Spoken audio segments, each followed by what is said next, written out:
पिछले कुछ दिनों मैं बहुत नोटिफिकेशन वेखे हीट वेव दे, फिर अल्लाह ताला ने अपनी रहमत की बारिश वरसाई और मौसम एक दफ़ा अच्छा हो गया। लेकिन आने वाले दिनों फिर वही वेव दोबारा आ जानियां ने, बहुत ज़्यादा गर्मी पैनी, टैंपरेचर बहुत ज़्यादा शो हो रहा है। तो आपां नूं उस गर्मी का तोड़ करना है, अपने आप नूं बचाना है, क्योंकि आपां काम कार वाले बंदे हैं, आपां काम ते जाना हुंदा है, दिहाड़ी धप्पा करना हुंदा है, तो इसलिए अपनी सेहत का बहुत ज़्यादा ख्याल करना है। तो अज की वीडियो भी मेरे इस अबाउट है, समझ तो तुसीं गए ही होगे। बिस्मिल्लाहिर्रहमानिर्रहीम, मेरा नाम है उज़मा असलम तो मेरे चैनल का नाम है रेसिपीज़ विद उज़ी। तो अज की वीडियो में आपां मैदे की गर्मी नूं दूर करना है। आपां मौसमी गर्मी नूं तो दूर कर नहीं सकते, क्योंकि ओह अल्लाह पाक के हत्थ च है, लेकिन आपां इहदे तो बचण लई बहुत कुछ कर सकते हैं। ड्रिंक्स लै सकते हैं, कुछ ठंडा मीठा खा सकते हैं। तो अज की वीडियो भी आपां एक ड्रिंक बनावांगे, फालसे की ड्रिंक। बहुत ज़्यादा तुसीं फालसा बनाया होएगा और अक्सर तुसीं बीमार हो जाते होगे फालसा पीवन तो बाद। तो अज की वीडियो तुसीं लाजमी अंत तक देखो, क्योंकि इंशाअल्लाह अज दा फालसे का शरबत पीवन तो बाद ना तुहाडे पेट में दर्द होएगी, ना ही तुहाडा गला खराब होएगा। सब नाल पहले तो तुसीं फालसे नूं बहुत ही अच्छी तरह धोना है, खुले पानी च धोना है, ताकि उहदे सारी मिट्टी ते सारा उहदे च गंद जो बला है वो निकल जाए। उस तो बाद तुसीं इहनूं ब्लैंडर च ऐड करना है। ब्लैंडर च ऐड करन दे नाल ही तुसीं 1 कप पानी पाना है और अच्छी तरह उहनूं ब्लेंड कर देना है। फिर एक बर्तन ले लेना है, एक स्ट्रेनर ले लेना है, इन्हूं चंगी तरह इस तरह स्ट्रेन कर लेना है, ताकि फालसे का सारा असर इहदे च निकल जाए। एक दफ़ा स्ट्रेन करन तो बाद तुसीं फिर इहदे अंदर थोड़ा जिहा पानी ऐड करना है, तो इत्थे दोबारा तुसीं फिर इहनूं अच्छी तरह स्ट्रेन कर लेना है, यानी कि छान लेना है। इस तो बाद तुसीं थर्ड टाइम इहदे विच पानी ऐड करना है। इसलिए मैं बार बार पानी ऐड कर रही हां, ताकि जिन्ना हो सके तुहाडे फालसे का असर पानी दे विच आ जाए।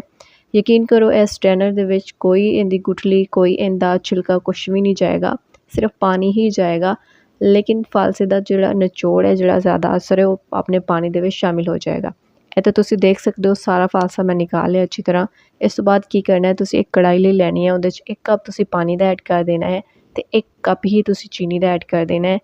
सब तो पहले तुसीं इहनूं थोड़ा जिहा मिक्स करना है। उस तो बाद तुसीं इहनूं पकन देना है, नीचों अपनी फ्लेम ऑन कर लैनी है। इहनूं आपां पकाना है, तकरीबन 2-3 मिनट लई इहनूं पकाना है। पकावन तो बाद जिहड़ा अपना फालसे का पानी तैयार किया है, उन्होंने अच्छी तरह तुसीं मिक्स कर लेना है। मिक्स करन तो बाद सारा इहदे अंदर डाल देना है। तो इत्थे मैनूं इस फालसे के पानी का कलर इन्ना कोई मज़े का लग्या सी कि मैं पूरा डिसाइड कर लिया सी कि इस बकरा ईद ते तो मैं यही कलर का सूट बनावांगी। अब यहाँ पे इतना काम करने के बाद आपने इसको आराम से छोड़ देना है, इसको पकने देना है। तब तक आपने इसको पकाना है जब तक ये अच्छी तरह से गाढ़ा ना हो जाए, अपनी गाढ़ी फॉर्म में ना आ जाए।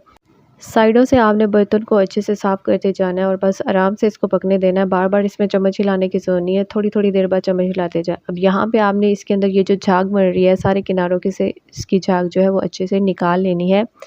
तो इत्थे अपना जोड़ा है ना पक पक के माशाल्लाह काफ़ी गाढ़ा हो चुका सी। हुण इत्थे आपां फ्लेम ऑफ कर देवांगे और इन्हूं रूम टैंपरेचर ते ठंडा कर लवांगे। जिले अच्छी तरह ठंडा हो जाएगा, ठंडा करन तो बाद आपां इन्हूं अलग बर्तन च निकाल लवांगे। इत्थे अपना फालसा बिल्कुल डन है। अगर तुसीं चाहो इन्हूं मज़ीद गाढ़ा कर सकते हो, लेकिन इन्ना गाढ़ा इनफ है, क्योंकि जिले ज़्यादा ठंडा हो जाता है ऑटोमैटिकली ही गाढ़ा हो जाता है। अब यहाँ पे देखिए ये माशाल्लाह बिल्कुल तैयार हो गया। इसमें हमने कोई भी फूड कलर ऐड नहीं किया, ये इसका ओरिजिनल कलर ही है। मैंने इसीलिए ज़्यादा पका हुआ ब्लैक फालसा लिया था, ताकि इसका जो कलर है वो बहुत ज़्यादा अच्छा है और हमें कोई एक्स्ट्रा कलर इसमें ऐड ना करना पड़े। हुण तुसीं यह करना है कि 2 अदद गिलास ले लेने ने, उहदे थोड़ी थोड़ी बर्फ़ डाल देनी है। एज बिलोंगू मैं भिगो के रखे सी। इहदे बहुत ज़्यादा फ़ायदे ने। जदा भी तुसीं कोई समर ड्रिंक बनाते हो तो इन्हूं तुसीं लाजमी ऐड करना है, क्योंकि बहुत ज़्यादा जिस्म नूं ठंडक देता है। इस तो बाद इहदे थोड़ा थोड़ा पानी डाल दो। उस तो बाद तुसीं की करना है कि जो शरबत तैयार किया है, उहदा हसबे जायका जिन्ना तुसीं मिठा रिक्वायर तुहानूं है, अपने हिसाब नाल इहदे अंदर डालो, आराम नाल इहनूं मिक्स करो, तो तुहाडी ये ड्रिंक जो है तैयार हो चुकी है।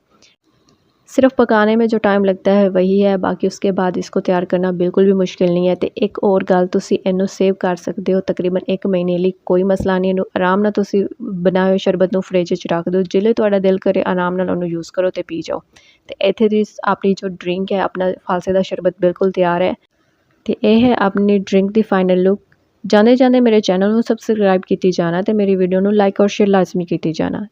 तो इन्हूं ज़रूर ट्राई कीजिएगा। उम्मीद करनी तुहानूं अज की वीडियो पसंद आई होगी। मज़ीद इस तरह की वीडियो लिए मेरे नाल रहिएगा। उन्नी देर तक मैनूं इजाज़त दो। अल्लाह हाफिज़।